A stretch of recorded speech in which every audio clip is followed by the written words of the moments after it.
ಇಲ್ಲ ಸಭೆ ನಾಡಿದ್ದು 15 ಸರ್ ಈ ಕಡೆ ಬರುತ್ತಾ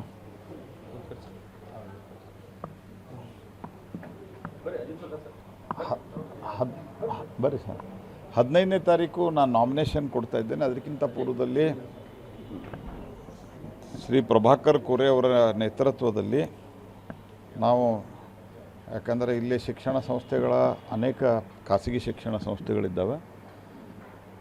ಪ್ರಭಾಕರ್ ಕೋರೆ ಅವರು ವಿಶೇಷವಾಗಿ ಶಿಕ್ಷಣ ಕ್ಷೇತ್ರದಲ್ಲಿ ಮುಂಚೂಣಿಯಲ್ಲಿದ್ದಂಥವರು. ಅವರ ನೇತೃತ್ವದಲ್ಲಿ ನಮ್ಮೆಲ್ಲ ಭಾರತೀಯ ಜನತಾ ಪಾರ್ಟಿಯ ಹಿತೈಷಿಗಳು, ನನ್ನ ಹಿತೈಷಿಗಳು, ಅಂದರೆ ನಾನು ಯಾವಾಗಲೂ ನನ್ನ ಹಿತವನ್ನು ಬಯಸುವಂಥ ಅನೇಕ ಪ್ರಮುಖರನ್ನು ನಮ್ಮ ಎಲ್ಲ ಪ್ರಮುಖರು ಸೇರಿ ಅವರನ್ನು ಇವತ್ತು ಇನ್ವೈಟ್ ಮಾಡಿದ್ದಾರೆ. ಅವರೆಲ್ಲರಿಗೂ ನಾವು ಇವತ್ತು ಅಧಿಕೃತವಾಗಿ ನಾಳೆ ನಾಮಿನೇಷನ್ ಸಲ್ಲಿಸುವ ಸಂದರ್ಭದಲ್ಲಿ ಬರಬೇಕಂತ ವಿನಂತಿ ಮಾಡ್ತೀವಿ.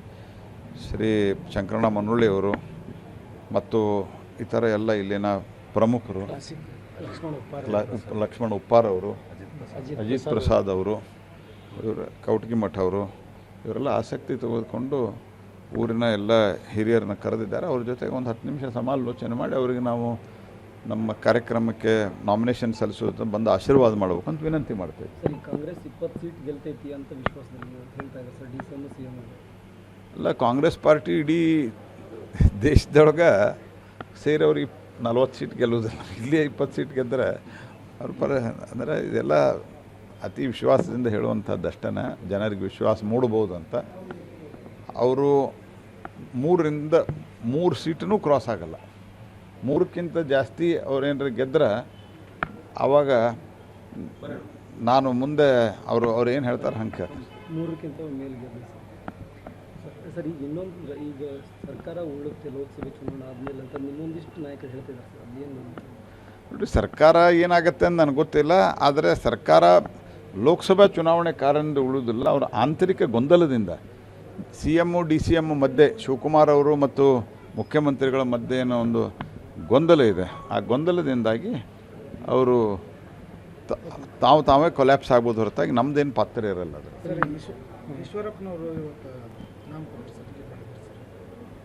ಈಶ್ವರಪ್ಪನವರು ನಾಮಪತ್ರ ಸಲ್ಲಿಸಿದ್ದಾರೆ.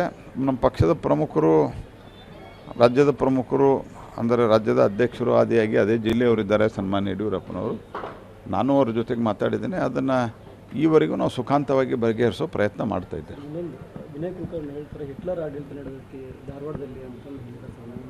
ಹತಾಶೆಯ ಒಂದು ಪ್ರತೀಕ ಅದಷ್ಟೇ.